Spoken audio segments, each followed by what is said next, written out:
Hello, in front of me I've got Logitech Pro X. In this video I'll show you how to pair it with PC.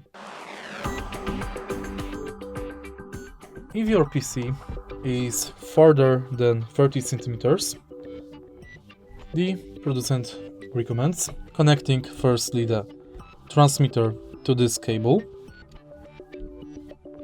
and next cable to PC.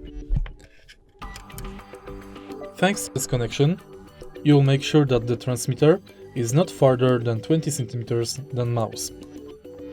If your PC is closer to the mouse, you can simply connect the transmitter to PC.